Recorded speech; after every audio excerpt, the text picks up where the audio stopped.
وبه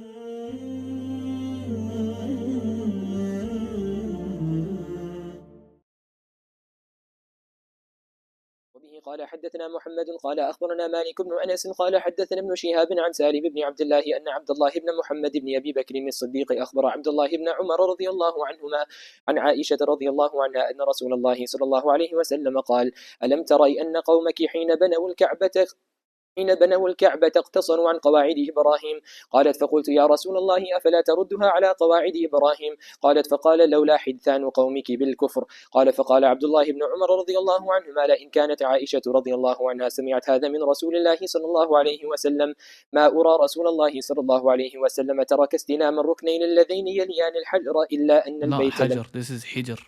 Correct this. اللذان يليان الحجر. Why? Because al-Hajr, if you say al-Hajr, that's the black stone. What's the one beside the black stone? الركن اليماني. He just said previously that they used to do istilaam of الركن اليماني. And istilaam of الركن اليماني is sunnah. We do istilaam of الركن اليماني if you're able to actually go and touch it. So this is not al-Hajr. Al-Hajr al-Aswad, if you say al-Hajr al-Aswad over here, then the one beside it is الركن اليماني. And that's clearly not the one which is being intended. But we're saying, this is al-Hijr. Al-Hijr is the Haṭīm, the semicircle. So the two corners of the Kaaba, which are right before the semicircle, these two corners of the Kaaba, these are the two corners that are not actually upon the qawaid of Ibrāhīm alayhi salatu wasalam. Because the Kaaba originally it was a rectangular shape. It wasn't a square the way it is right now. And also another misunderstanding that many have, not the entire Haṭīm is not part of the original Kaaba. Because again, it was rectangular. The Haṭīm is a semicircle.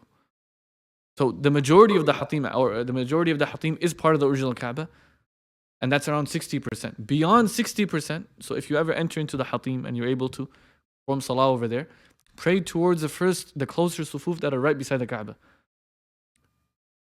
Beyond 60% of it is actually not part of the Kaaba. So if you pray towards the end of the Haṭīm thinking they're going to let you stay there longer, sometimes when someone goes inside, they're like, okay, if I go towards the Kaaba close to the first saf or the second saf, then they're going to kick me out very quickly. But if I pray salah towards the end, towards the wall, where the actual semicircle is, then they might let me stay there longer. But that's a big mistake, because then you're not actually praying inside the Kaaba, you're praying outside the Kaaba. So where do you pray when you enter the Haṭīm? Pray towards the front portion of the Haṭīm, because that's 100% part of the Kaaba.